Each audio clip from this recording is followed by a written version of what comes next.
পাঁচদিনীয়াকৈ BTR ভ্ৰমণ কৰিছে মুখ্যমন্ত্ৰী ডক্টৰ হিমন্ত বিশ্ব শৰ্মাই কাৰণ সমুখত বিটিআৰৰ নিৰ্বাচন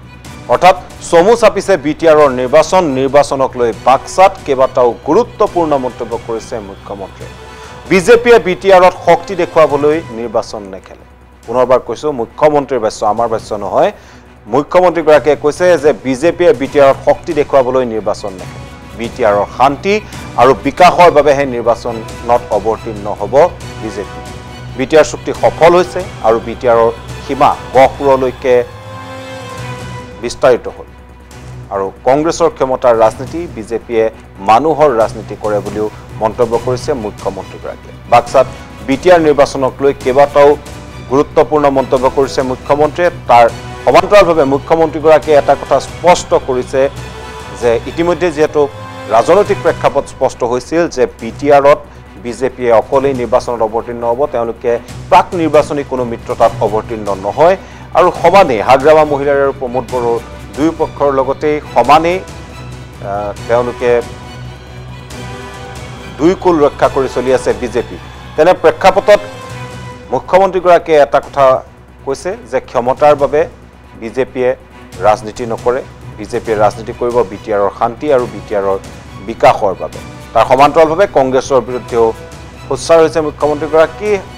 কংগ্ৰেছৰ বিৰুদ্ধে সৰব হৈ কৈছে যে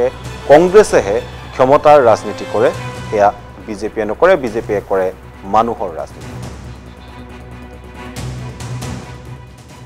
যোৱা কালি পৰখিও আপোনালোকে শুনিছে মোৰ ভাষণত কাকো সমালোচনা কৰাৰ আমাৰ লক্ষ্য নহয় আমাৰ এটাই লক্ষ্য যে 5 বছৰত নৰেন্দ্ৰ মোদী ডাঙৰীয়া দিছপুৰৰ বিজেপি চৰকাৰ আমাৰ কোকৰাঝাৰত প্ৰমোদ বড়ো চৰকাৰ এই গোটেই যিটো আমাৰ কষ্ট আমি কৰিলো পৰিশ্ৰম কৰিলো তাৰ ফলত বিটিআৰত শান্তি আহিলে দ্বিতীয় 5 বছৰত আমাৰ লক্ষ্য হ'ব যে শান্তিৰ সুযোগ লৈ যাতে প্ৰগতি আহে বিকাশ আহে সমৃদ্ধি আহে আৰু এনেকে যদি এটা দহক শান্তি আৰু সমৃদ্ধি দুটা 5 বছৰ যদি কাল পাৰ হৈ যায় তেতিয়ালে মই ভাবো যে বিটিএডি অসমৰ ভিতৰতে এটা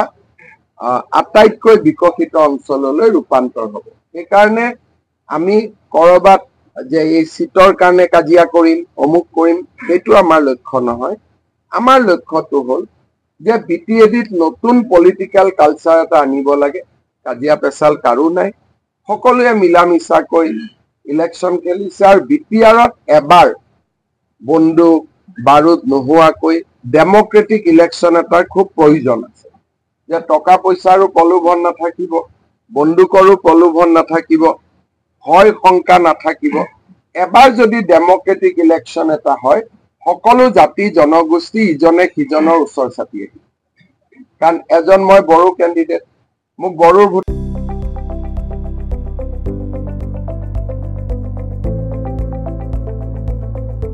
NB নিউজ সহজ সৰল ভাষাত নৱভাৰতৰ কথা